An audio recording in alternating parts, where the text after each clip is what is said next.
You know what makes a story really stick with you? Not the ones that happen in dark forests or abandoned houses at midnight. The ones that happen in the middle of a perfect summer morning, in front of hundreds of people, and nobody sees a thing. January 26, 1966. Australia Day. Adelaide, South Australia. The beach at Glenelg is packed. Families everywhere. Kids running into the surf. The kind of day that feels completely safe because there are people in every direction you look. Jane Beaumont is 9 years old. Her sister Arnna is 7. Her brother Grant is 4. Their parents put them on a bus to the beach that morning. A 5-minute ride, a trip the kids had made before. They were supposed to catch the midday bus home, but they never came back. Their parents waited. They searched, then called the police. By nightfall, 3 children had simply ceased to exist. But what makes this case more intriguing than most other disappearances is that people saw them. Witnesses at the beach remembered the 3 Beaumont children clearly because they were seen spending the morning with a tall blonde man in his 30s, playing with him in the water, sitting with him on the sand, laughing. One witness saw the man give Jane money, which she used to buy pies and pastries from a local shop. The shop owner remembered them because the little girl paid with a pound note. That's more money than kids usually carried at the time. A witness said the children seemed completely comfortable with him, not scared, not reluctant, which means either they knew him or he was very, very good at making children trust him quickly. Everything was fine, but they never returned home. The man hasn't been identified, but an artist's sketch was released, the most distributed image in Australian history at the time. Thousands of tips came in. Nothing. The police were desperate. The public was desperate. And into that desperation stepped a Dutch psychic named Gerard Croiset. Croiset was famous across Europe at the time.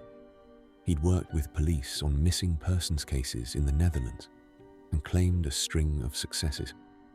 When news of the Beaumont children reached him, he contacted Australian authorities and said he could find them. He flew to Adelaide at his own expense. He walked the beach. He held objects belonging to the children. He went quiet for a long time. Then he pointed investigators toward a particular warehouse in the industrial part of Adelaide and said with complete certainty, the children were buried beneath the floor. The warehouse was excavated. Workers dug for days. Nothing was found. Most investigators wrote him off, but Croiset wouldn't let it go. He came back to Australia years later. Older now, less certain in his manner, but no less insistent about the location. He said he'd been seeing the same images for years. The same warehouse, the same floor. Poor excavation. Deeper this time. Still nothing. In 1972, a man approached 2 girls at a post office in Adelaide, 30 miles from Glenelg, and tried to lure them away. The girls ran. A witness chased him, but the man got away. But the sketch the witness gave matched the Beaumont sketch almost exactly. In 2013, 47 years after the children vanished, a convicted pedophile named Arthur Stanley Brown was formally named as a suspect. He died before he could be charged. His property was searched. Ground-penetrating radar found anomalies in the soil of his backyard. Excavations found nothing. In 2018, a former drug manufacturer claimed he knew where the children were buried on a property that had since been built over. The site was excavated. Nothing. Every lead, every psychic, every deathbed confession, every ground scan. Nothing.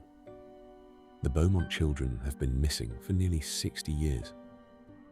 The witnesses who saw them on the beach that morning are mostly gone. The man with the blonde hair has never been found. And here's what I keep coming back to. That beach was full of people. Someone must have seen that man leave. Someone must have seen the kids. Someone knows something they've either forgotten or decided a long time ago to keep to themselves. 3 children walked onto a crowded beach on a summer morning.